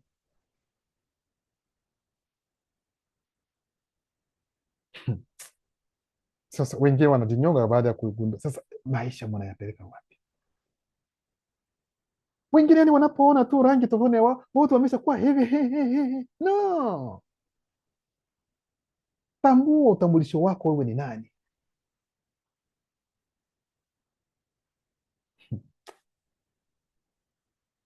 Kwa sababu idadi ndogo ya walioanzishwa kutoka kwa watu hawa wanajua siri ya asili yetu ya kweli.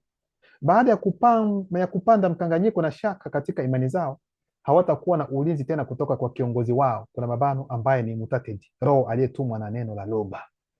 Kisha tutafanya kuwa wetu ujuzi wao wote, teknolojia, sayansi na desturi zao. Haya ndio mambo ambayo tunayaona. Watawaambia kwamba sijui wazungu wao wana teknolojia. Ni teknolojia ambayo inatoka kwa watu weusi. Hakuna kitu chochote ambacho mzungu amegundua aidha ameanza. No, vyote ni chanzo ni mtu mweusi. Sasa mtu mweusi yeye hawezi akajitambua kwamba yeye haya mambo yote aliyafanya, kwa sababu historia imebadilishwa. Kuhusiana na swala la la desturi ambayo tulikuwa nazo, kuhusiana na tohara ni watu weusi ndio chanzo cha tohara. Hata ndani ya Biblia za kisasa wanaonyesha kwamba Wamisri wao walikuwa wanajua tohara kabla hata huyo Abrahamu hajafanya nini, hajapewa ahadi na huyo Yehova Elohim El Shaddai Yahweh. Maana weusi hawakuwa na haja ya kusubiri Yahweh ili awaambie kwamba mwanze kutahiriwa. Na wao wanasema kwamba ili kujua kwamba taifa hili ni taifa la Mungu ni kuhusiana na alama hizo, ishara ya tohara. Sasa kama watu weusi walianza kufanya mambo ya tohara hata kabla huyo Yehova wenu hajakuja kuongea na huyo Abrahamu kwa mujibu wenu kwamba ni wenu, mtambue kwamba taifa la watu weusi ndio taifa la Mungu. Unasema iko very simple, ina rahisi sana ila mulioni watu weusi ndio wanatahiriwa, ingawa sio wote ambao lakini tohara ni ya mtu mweusi. Ndio maana wengine wako hivyo hivyo hawatahiriwi, alafu watatoa na Biblia maandiko, watasema kwamba ukitahiriwa unafanya kuwa Kristo kuwa mwongo, kwamba Paulo amekuja kusema hivyo. Tutafika huko.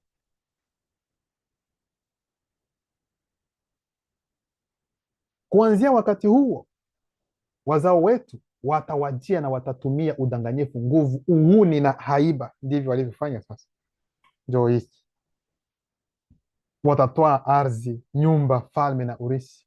Wakati huu wao wanakuja hadi muda huu wanakuja wananunua. Lakini sisi weusi kwa weusi, mtu anapokuja kwamba kwa mfano aje anunue za nini, unakataliwa. Hawezi kununua hapa, hawezi kukaa hapa, hawezi kufanya hivi.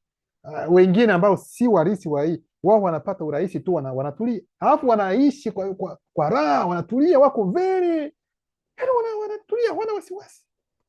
Lakini mweusi katika bara lake, katika nchi yake, yuko kama vile ni mgeni ambaye yuko pale. Nimesoma historia moja, sijui kama ni ukweli, kama Zambia huko, kama Wachina wamenunua karibu viwanja karibu vyote, tena wao ndio wanaanza sasa kuwauzia wa Zambia. Kama ni ukweli, nilisoma hivyo, kama ni ukweli, ni vitu vya aibu kwelikweli. Kama ni jambo kama hilo, kama ni ukweli, vitu ambavyo vinaibisha. Kipengele cha 4 na ambacho ni kipengele cha mwisho, udanganyifu na mafundisho ya uongo. Kitabu cha Dale sura yake 100, sura yake ya kwanza mstari wa 136 nasema, baadhi kati ya taifa ya asili baada ya kuacha njia sahihi wamejipotosha pamoja na wazungu na damu mchanganyiko metisi katika mawazo yao yasiyo na akili. Dale sura yake ya 4 mstari wa 6, katika mamilioni ya miaka kuanzia sasa, chini ya ushawishi wa demoni za kidini za daraja la juu, baadhi ya wazungu watadai na kuandika katika kile kinachoitwa hati zao za kukunjwa, kwa mabano, vitabu vya matoleo tofauti, kwamba mimi Esombe ndiye nitakaye dai na kuandika kile ambacho ndugu hawa wa uongo wanadai kuhusu kukomeshwa kwa tohara. Nani Esombe alikuwa tayari ameshajua kwamba wataandika hivyo, kwamba yeye amesema kwamba tohara haina maana tena, yeye kwamba amekuja kuondoa hiyo sheria ya tohara. Esombe alikuwa ameshaongea. Na nyinyi pia kwenyewe mtumie kwanza akili. Huyu Mungu wenu amesema, amekuja amemwambia nani, Abrahamu, kwamba hii alama ya tohara hii, yaani ni alama ambayo ni ya milele, na milele ni kitu ambacho hakina mwisho tuseme. Sasa inakuwa namna gani mwingine ambaye atakuja baadaye ataitwa Paulo, yeye anasema utaelewa usitaelewe, hiyo sio muhimu. Tayari anapinga huyo Mungu wenu tayari. Yaani kuna mkanganyiko tayari, huyo Paulo tayari si wa ukweli. Kitabu cha Dale sura yake ya 4 mstari wa 12, lakini Dale alipofika Batubamon, mimi Esombe sikumpinga wakati wowote. Mimi Esombe ninafafanua, kuna mabano, kusisitiza, kueleza, tunafunga mabano hili, kwa sababu katika miaka milioni kadhaa, chini ya ushawishi wa demoni za kidini za daraja la juu, baadhi ya wazungu watadai na kuandika katika kile kinachoitwa hati zao za kukunjwa, vitabu vya matoleo tofauti, kwamba mimi Esombe ningempinga Dale kutokana na tabia mbaya, kuna mabano ya unafiki kwa upande wake. Kwa hiyo tena naweka wazi kwamba hilo litatokea, kwamba mimi na Dale tulipambana, tulibevana, kwamba kulingana na tabia ambayo Dale alizihirisha, kwamba Dale aliweza sasa, wanasema kwamba Petro alikuwa anakula na wasio tahiriwa, wakati alipoona Wayahudi wamekuja akajifanya kana kwamba hawakuwa nao wengine. Kwa hiyo alipofika yeye Paulo akamkaripia direct, kuonyesha kwamba hiyo sio tabia nzuri ambayo unafanya. Hayo mambo sio kweli, ni mambo yao huku, lakini hapa Esombe anasema wao watabadilisha kwa miaka milioni itakao kuja huku, wataandika hivyo. Tayari walikuwa wameshajua kila kitu. Tondi Ikabala Tondi Ikabala ambao utaita Filipo sura yake ya 2 mstari wa 1, katika miaka milioni kadhaa baada yetu mitume, baadhi ya wasioanzishwa, wazungu na damu mchanganyiko metisi, watajibidiisha kutunga hadithi nyingi, kuna mabano za uongo, kuhusu matukio yaliyotokea miongoni mwetu katika wakati unaoonekana wa Jokisab. Embisane ambao wataita Yuda sura yake ya 1 mstari wa 2 nasema, wapendwa, nilipokuwa na hamu kubwa ya kuandika kuhusu wokovu wetu sote, nilihisi kulazimika kufanya hivyo kupitia neno, ili niwaonye kwamba napaswa kupigania kile ambacho watakatifu walikabidhiwa mara moja kwa wakati wote. Kitabu cha Lakisabi ambayo wataita Yohana sura yake ya 1 mstari wa 27 hadi 28 nasema, watoto wadogo, ni karibu saa ya mwisho, na kama mmejifunza kwamba mpinzani wa Jokisab anakuja kuhubiri na kuanzisha imani ya uadui, sasa kuna wapinzani kadhaa. Kwa hili tunajua kwamba hivi karibuni ni saa ya mwisho. Kwa hiyo huyo mpinzani ni nani? Sio mwingine, ni Yesu ambaye ni mitele, ambaye atakuja kwa jina la huyo watakaita Yesu. Yeye ndio mpinzani. Walitoka miongoni mwetu na kuwafuata wazungu na damu mchanganyiko, lakini hawakuwa wetu, kwa maana kama wangelikuwa wa kwetu wangelikaa pamoja nasi, lakini hii ilifanyika ili ionekane wazi kwamba si wote walio wa kwetu.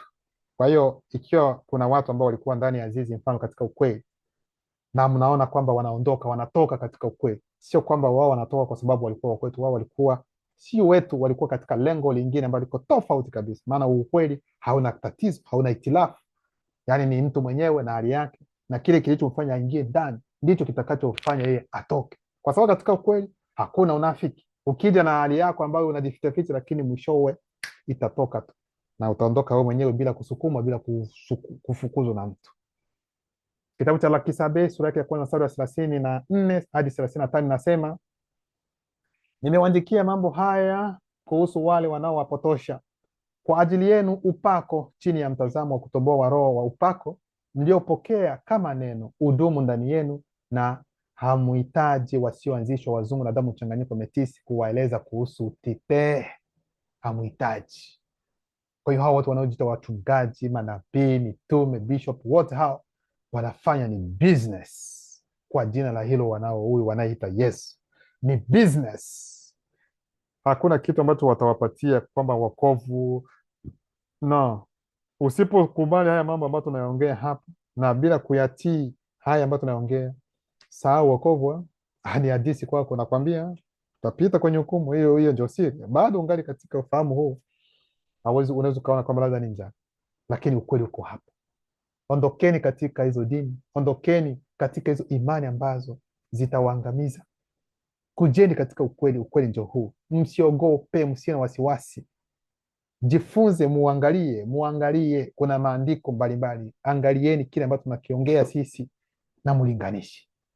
Kwa hiyo ndugu zangu, mmeona ni wapi chimbuko la walimu wa uongo, manabii wa uongo, na wale ambao tuko nao kwa sasa hivi ni kopi za makopi za manabii wa uongo. Loba anaendelea kujitukuza.